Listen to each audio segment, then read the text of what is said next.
So, you want to know what it's like inside a 10,000-pound steel crushing machine? Well, come on inside.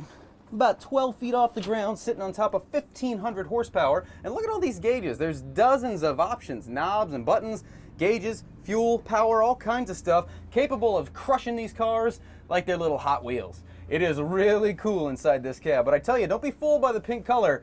It is difficult to drive these machines. It's become big-time competition for the Rays during BP. Who can throw the ball off the gong from the furthest away? But I tell you what, it really doesn't even look that hard.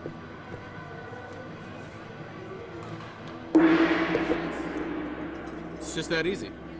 That's the type of stuff we were seeing on sites like Twitter and Facebook right after the game. And most of the comments were not all that positive, were they, Bobby? Not at all. Fans are voicing their frustrations in all types of ways. One guy even tweeted me a link to this website, skipholtzmustgo.com. The venom is real, and the head coach is starting to notice. There are very few specialists on the Rays roster. Ben Zobrist has played every single position except for catcher and pitcher since joining the Rays, and so has Sean Rodriguez. Ryan Roberts played second and third in 2012, and Luke Scott, well, he DHs most of the time, but as you heard, he wants to use the glove more often this year, so he can play first or even in the outfield. Now, Matt Joyce, Sam Fold, and Desmond Jennings have all played every single outfield spot at the Trop, and we still don't know if Will Myers will start the year in the minors or with the Rays. It's a confusing puzzle, and Joe Madden holds the pieces. It's not like opposing teams can say, just guard the good twin and leave the other one struggling over there in the corner. That's because both Smiths are phenomenal scorers. Against FAMU earlier this year, Andrell scored 26 points and Andrea scored 29. Both players say having their sister on the team makes them push to be better.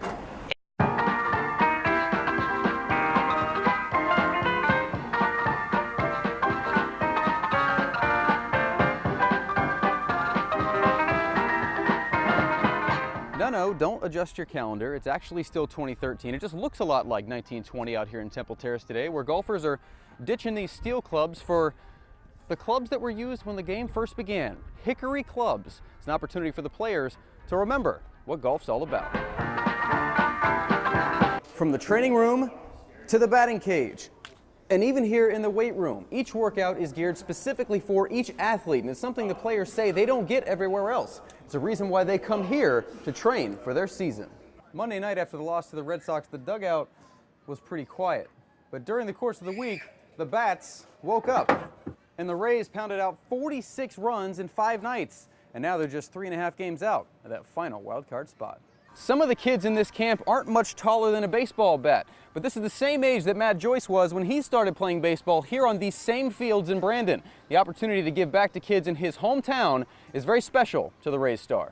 The interest level is still very high, but in order to get a women's professional tour back on the lanes, it's going to take a sponsor. And the women hope that by having events like this in Brandon, they'll be able to get the ball rolling, so to speak. So how long is 51 feet 2 inches? Well, it's longer than a school bus and 6 times Jeremiah's body length. It's an impressive length no matter who you ask, unless you ask him.